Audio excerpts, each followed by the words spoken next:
So I promised I would start telling some stories about the audiovisual business. That probably is going to be the most amount of stories I have since I've been doing it for 30 years. And there's just so many stories to tell. But the first one I want to tell has to do with Chicago, and since I was just there.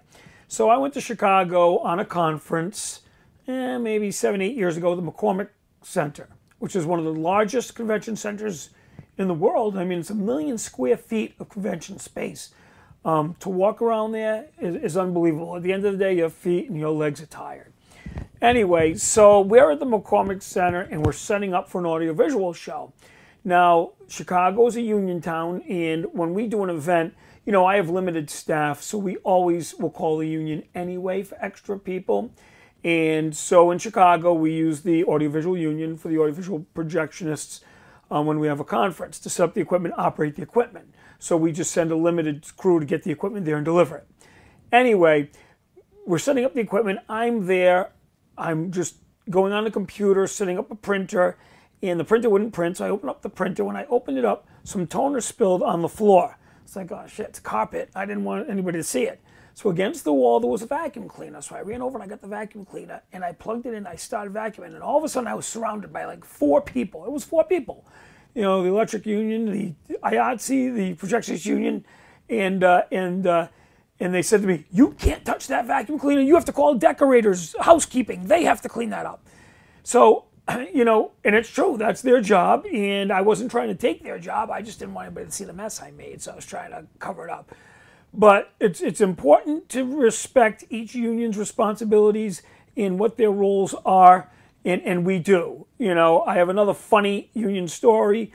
You know, we just started learning to deal with the unions and work with the unions, and of course they have rules, and you have to follow their rules.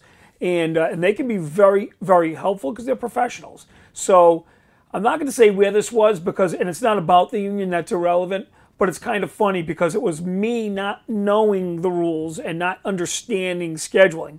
So we had a conference, it was 8 to 5 one day, which is 9 hours, and during that 9-hour period, you know, depending on the union contract, they get breaks.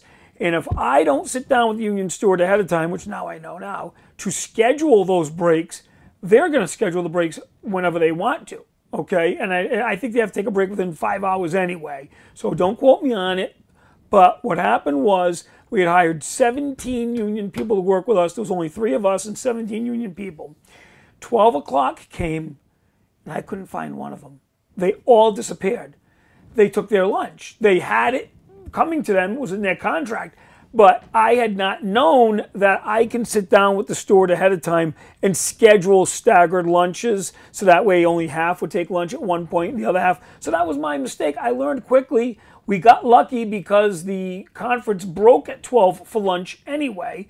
So everybody came back at 1 and we were fine. But it was a lesson learned for me, and now me and my staff all know now. Communicate with the union stewards, communicate with the business managers. They'll work with you. They're fantastic. I got to tell you something. That's one nice thing about calling union. You get professionals. And, you know, I know people say, oh, the unions protect, you know, bad people. Say, in my case, whenever we've dealt with the unions, we get professionals, and they want professionals there. And it's a good thing. But you have to follow their rules. And you know what? A lesson learned. You got to learn the rules ahead of time, which now I know. It's been, you know, I've been dealing with the unions now 20 years, and I've taught my guys how to deal with it, and it's all about communication before the conference. So those are a couple of union stories and how we learned to deal with the union as far as scheduling goes. And you know what? And the nice thing about the union guys, when you hire them, they pretty much know each other, so you're hiring a team. So that's another thing too. Instead of hiring a freelance here, a freelance there, if you go to the union, you're getting a whole team. They usually know each other. The steward obviously knows them all, and if you have a good relationship with with the steward, obviously he'll know what we're looking for.